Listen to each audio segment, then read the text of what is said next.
और जितिया पर्व पर मातम पसरा क्योंकि 48 लोगों की डूबने से मौत हो गई है। नहाने के दौरान 48 लोगों की मौत हुई है। डूबने वालों में अधिकांश छोटे बच्चे शामिल हैं। ये बड़ी खबर सामने आ रही है। महिलाओं के साथ स्नान करने गए थे बच्चे। तो बड़ी खबर आपको बता रहा हूं, जहां बिहार में जितिया पर्व के दौरान गंगा नदी में स्नान करने गए बच्चों के डूबने के बाद मातम पसर गया। 48 मौत का आंकड़ा जो है वो अब तक बताया जा रहा है। तो ये बड़ी खबर बिहार से सामने आ रही है। रितेश मिश्रा हमारे सहयोगी अधिक अपडेट्स के साथ सीधा पटना से जुड़ रहे हैं।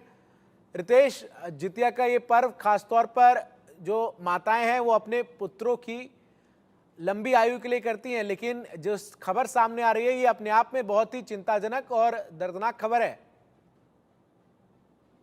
यह पर्व सिर्फ पुत्रों के लिए ही नहीं बल्कि अपनी संतान के लिए यानी पुत्र और पुत्री दोनों के लिए किया जाता है और बेहद ही ये दर्दनाक घटना है। दरअसल घटना 2 दिन पहले की है। बुधवार की ये घटना है जब जितिया पर्व शुरू हुआ था। उस दिन ये पर्व परंपरा है कि जो महिलाएं होती हैं अपने बच्चों के साथ, खासतौर पर जो ग्रामीण इलाके की महिलाएं हैं, वो नदी या पुष्कर तालाब या फिर जो आसपास जो भी नहाने के लिए होते हैं वहां पर पहुंचती हैं और स्नान ध्यान करती हैं। लेकिन बिहार में अभी देखिए कि 12 जिले जो हैं वो बाढ़ से बुरी तरीके से प्रभावित हैं और महिलाएं जो हैं वो पहुंची और उसके बाद देखिए कि ये हादसा हो गया पूरे बिहार में। तकरीबन 15 जिलों में अलग अलग घटनाओं में देखिए कि कहीं महिलाओं की मौत हो गई, बच्चों की मौत हो गई, 48 लोग डूबे, 41 लोगों की मौत हो गई और सबसे दुखद बात यह है इसमें चंदन कि इसमें 27 बच्चों की डूबने से मौत हो गई है। हालांकि प्रशासन पर भी सवाल उठ रहे हैं कि जितिया पर्व के महत्व को आप जानते हैं। आपको ये भी जानकारी है कि महिलाएं बड़ी तादाद में नदी और जो तालाब होते हैं वहां पर स्नान करने निकलेंगी, तो इसको लेकर के इंतजाम नहीं किया गया था, किसी तरह का अलर्ट जारी नहीं किया गया था। और देखिए कि अलग अलग हादसों में प्रदेश में 41 लोगों की असमय मौत हो जाती है। हालांकि सरकार ने इसे गंभीरता से लिया है। मुख्यमंत्री नीतीश कुमार ने इसको लेकर ट्वीट भी किया और उन्होंने बहुत ही इस घटना पर दुख जाहिर किया और प्रशासन को उन्होंने आदेश भी जारी किया कि जो प्रावधान है सरकार का आपदा प्रबंधन विभाग की तरफ से मुआवजा राशि देने का, वो फौरन पीड़ित परिवारों को दिया जाए। लेकिन जितिया पर्व तो समाप्त हो गया, लेकिन जो ये हादसे हुए हैं, जो ये घटनाएं हुई हैं, ये साल दर साल लोगों को ऐसे ही पीसती रहेंगी, उन्हें परेशान करती रहेंगी। जी। एक जगह नहीं बल्कि 15 अलग अलग जगहों पर जो नदी किनारे इलाके हैं वहां पर एक घटना हुई है। बड़ी लापरवाही प्रशासन की भी नजर आती है कि इतने बड़े पर्व पर जब तमाम जो लोग हैं वो स्नान के लिए पहुंच रहे हैं तो व्यवस्थाएं वहां पर प्रतिकूल क्यों नहीं की गई, ये एक बड़ा सवाल है। ये सबसे बड़ी बात है कि मैंने पहले भी कहा कि प्रशासन को जो इंतजाम करना चाहिए। चलिए बिहार में ये भी आप सब दे सकते हैं कि 12 जिले जो है, 12 से ज्यादा जिले जो हैं वो बाढ़ से बुरी तरीके से प्रभावित हैं। वहां पर हादसा हो सकता है, लेकिन इसको अलर्ट, क्योंकि देखिए परंपरा है, लोग कई बार जान पर खिलवाड़ कर कर, और आम लोगों को भी सावधान रहने की जरूरत है।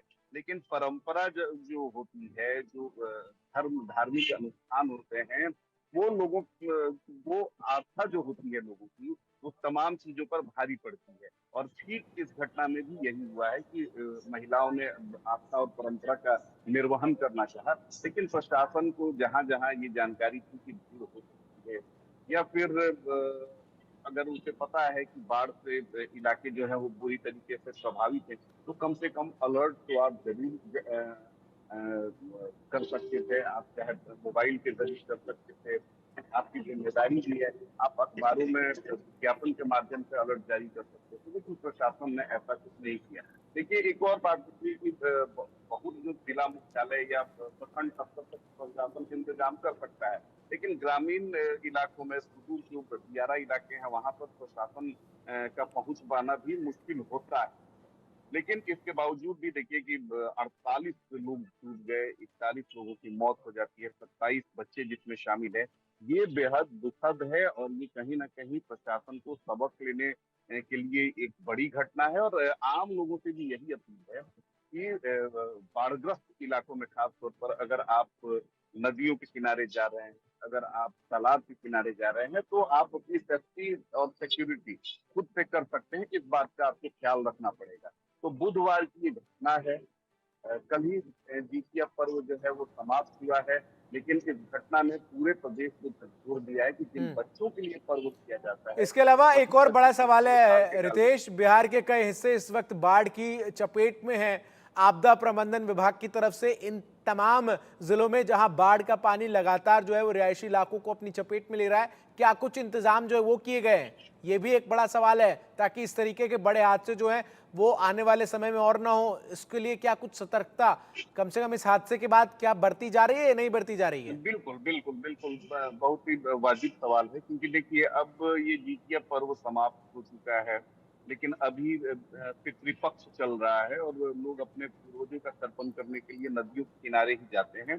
तो इस घटना के बाद प्रशासन ने अलर्ट जारी किया है। खास तौर पर जो नदी हैं, उनके किनारे प्रशासन की चहलकदमी बढ़ गई है। वहाँ पर एसडीआरएफ, एनडीआरएफ की टीम है। इसके अलावा अगर इसके अलावा अगर बात करें तो फिर शारदीय नवरात्र का शुभारंभ होने जा रहा है। तो और बिहार में अभी बाढ़ की स्थिति है। अभी भी स्थिति देखिए कि लगातार बारिश हो रही है और 17 जिलों में भारी बारिश को लेकर अलर्ट जारी किया गया है।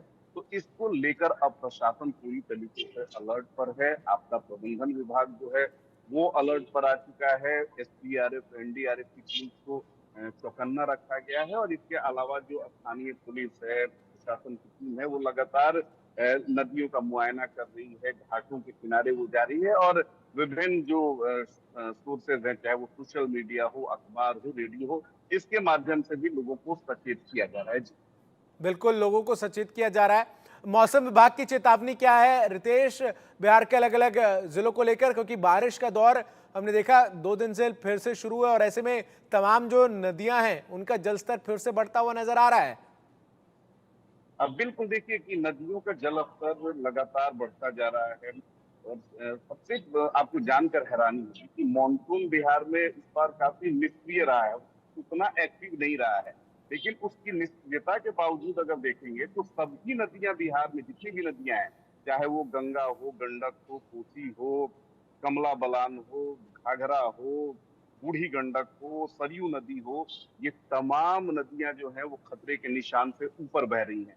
आप स्थिति का आकलन इसी बात से लगा सकते हैं कि पटना शहर में अगर 3 दिन लगातार बारिश हुई तो पटना शहर के भीतर बाढ़ का पानी प्रवेश कर सकता है, गंगा नदी का पानी प्रवेश कर सकता है, क्योंकि जो भी गंगा घाट रितेश, जो किनारे है। तस्वीरें अभी पटना से आई थी उनमें तो मरीन ड्राइव पर ऑलरेडी लोग जो हैं वो कैंप्स में रहते हुए नजर आ रहे हैं। अब बिल्कुल ये खबर हमने भी प्रमुखता से दिखाई थी और लोगों को उसके बाद, हमारी खबर के बाद फौरन वहां पर राहत पहुंचाई गई, उन तक राशन पहुंचाई गई। जिला प्रशासन ने हमारी खबर पर संज्ञान लेते हुए लोगों को राहत पहुंचाई। आप इसी बात से आकलन कर सकते हैं कि ये शहरी इलाका है। जब शहरी इलाका में पानी प्रवेश कर सकता है तो जो सुदूर ग्रामीण इलाके हैं, दियारा इलाके हैं, वहां पर स्थिति क्या है? तो मैं आपको बता दूं कि 12 जो जिले हैं वो बाढ़ से बुरी तरीके से प्रभावित हैं। आज मौसम विभाग का आकलन है कि अगले 3 दिनों तक 17 जिलों के लिए उसने अलर्ट जारी किया है, जहां पर भारी बारिश हो सकती है और इन 17 जिलों में वो 12 जिले भी शामिल हैं जहां पर बाढ़ वाली स्थिति। ठीक है, बहुत बहुत शुक्रिया रितेश, आपका हमारे साथ जुड़कर तमाम जानकारी विस्तार से दर्शकों तक पहुंचाने के लिए। तो बिहार के अलग अलग हिस्सों में बाढ़ का चपेट जो है वो देखने को मिल रहा है और लोगों से लगातार सतर्कता बरतने की अपील जो है वो प्रशासन कर रहा है। छोटे से ब्रेक के लिए यहाँ रुक रहे हैं, खबरों का सिलसिला जारी है।